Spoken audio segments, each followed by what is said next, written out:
masyarakat ini kita menginginkan masyarakat itu tahu tentang sebenarnya mereka punya hak-hak untuk berpartisipasi di dalam setiap tahapan pembangunan di pemerintah daerah.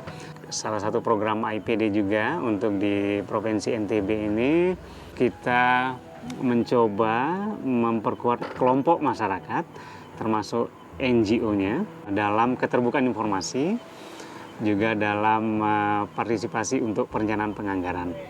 Program ini adalah desain besarnya namanya Community Access to Information. Kenapa kemudian ini menjadi program yang didorong oleh Patiro dan disupport oleh AIPD? Karena kita percaya jika masyarakat memperoleh informasi dengan baik, maka itu akan menjadi bagian dari memperbaiki proses pelayanan publik. Salah satu hal yang menjadi persoalan mendasar dalam pelayanan publik kita adalah di dalam pemberian informasi atau pelayanan informasi seringkali tidak sepenuhnya dilakukan atau tidak transparan.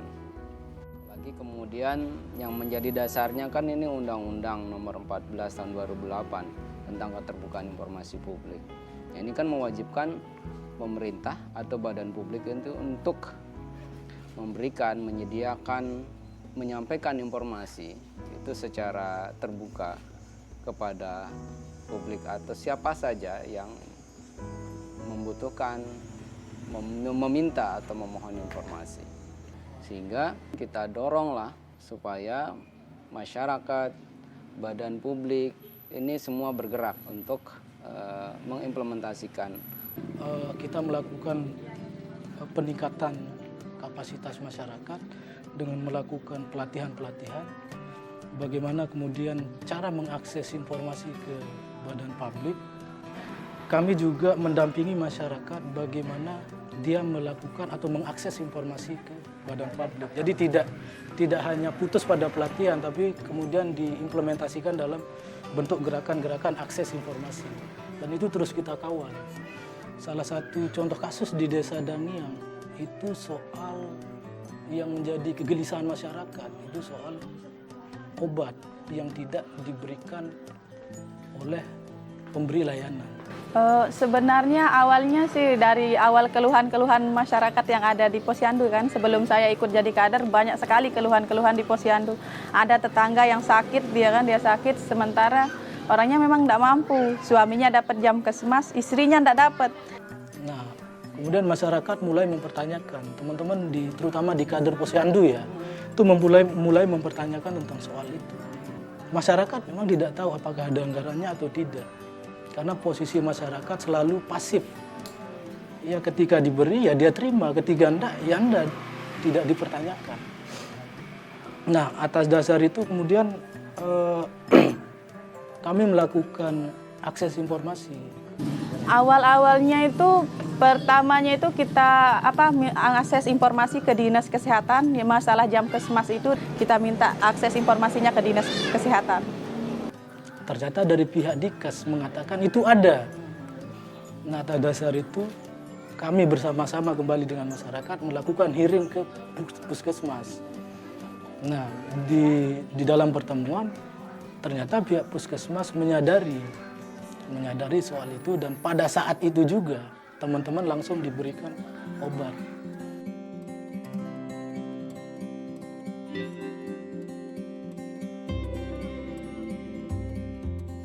Dengan tugas saya sebagai Ketua PPID SKPD, banyak hal yang sudah kami coba sampaikan, informasi-informasi termasuk informasi yang masalah anggaran, masalah kegiatan-kegiatan program, baik tingkat lintas sektoral maupun lintas SKPD maupun lintas kepada masyarakat secara luas melalui Rakorcam, Rakordes, bahkan sampai tingkat Rakerkesda, rapat kerja kesehatan daerah. Jadi penyampaian informasi itu ke masyarakat disampaikan oleh kader yang didampingi nanti oleh petugas dari puskesmas. bila ada masalah-masalah terkait dengan semua pelayanan kesehatan.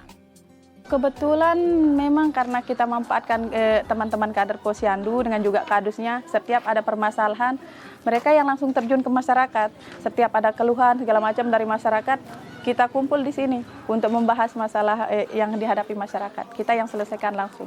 Iya, yang untuk pembagian obat yang di Posyandu kan sekarang sudah ada oralitnya, sudah ada pil KB-nya, sejenis ada untuk tes kehamilannya itu sudah bisa didapatkan secara gratis di Posyandu.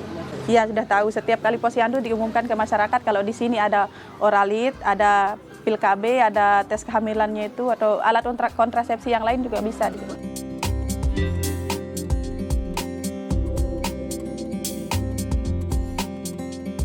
Bahwa kami biayanya habis untuk pemberdayaan masyarakat, Pak.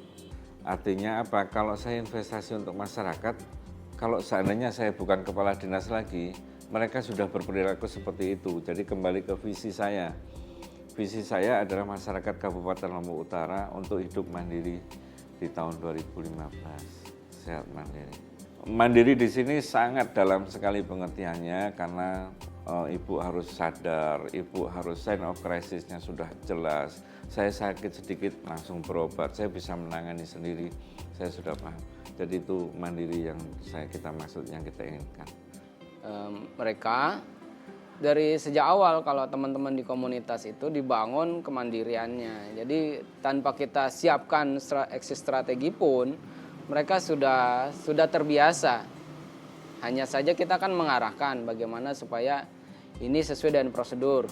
Mereka bisa bersinergi dengan pemerintah yang dulunya takut khawatir kalau mau datang ke kantor dinas. Nah sekarang udah nggak khawatir, udah ada keberanian. Aset-aset terbesar itu kan bukan duit, bukan sarana, tapi keberanian, mental mereka, kemudian semangat mereka untuk berjuang mengubah situasi yang dari pelayanan yang buruk menjadi lebih baik dengan cara mereka. Roh dari perubahan itu kan sebenarnya informasi, dan harapannya ini negara sudah memfasilitasi nih.